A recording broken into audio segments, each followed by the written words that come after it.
Hello, everyone, and welcome to The Vortex, where lies and falsehoods are trapped and exposed. I'm Michael Voris. Some odd comments are coming from the U.S. bishops these days. They're odd precisely because they aren't even-handed. For example, Cardinal Francis George of Chicago, president of the United States Conference of Catholic Bishops, said last week that Sister Carol Keehan is to blame. She is to blame for the passage of the Obamacare health care plan, which expands government support for abortion to never-before-seen levels. The Cardinal is right. Sister Keehan is to blame because the nun who makes $1 million a year, yeah, you heard right, she makes $1 million a year, the nun who heads the Catholic Health Association, Sister Keehan, gave political cover to Catholic lawmakers when she lied about the bill not covering abortion. Of course it covers abortion.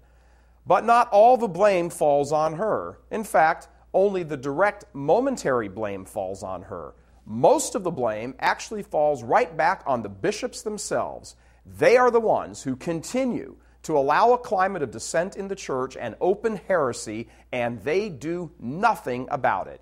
Not all of them, but the overwhelming majority of them.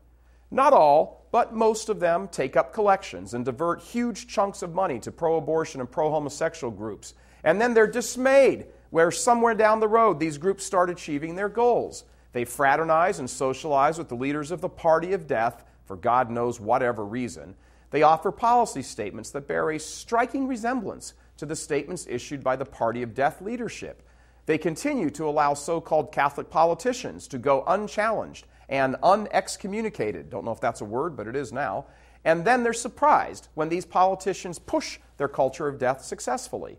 They allow heretical nuns and priests and theologians to say whatever they want in whatever setting they want, and they do nothing.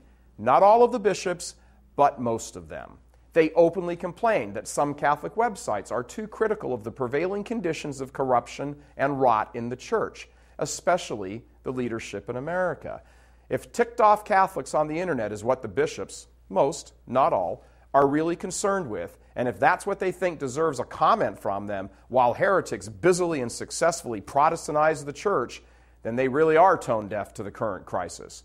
Their virtual silence, most, not all, has allowed the Mass to be abused, dissident Catholic groups to push the culture of death, long-standing groups like the Knights of Columbus to lose their spine, Catholic universities become factories of treason against the faith.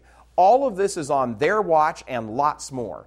And while all of this disaster is happening around them, they issue a statement that Catholics who are upset about this chaos are mean-spirited. If they think faithful Catholics are mean-spirited, wait until they have to stand before the King of Kings and explain their lockjaw and failure to protect his sheep. There's an expression that says, if you hold up a mirror to someone and the reflection in it is ugly, don't blame the mirror. Yes, the Cardinal is right.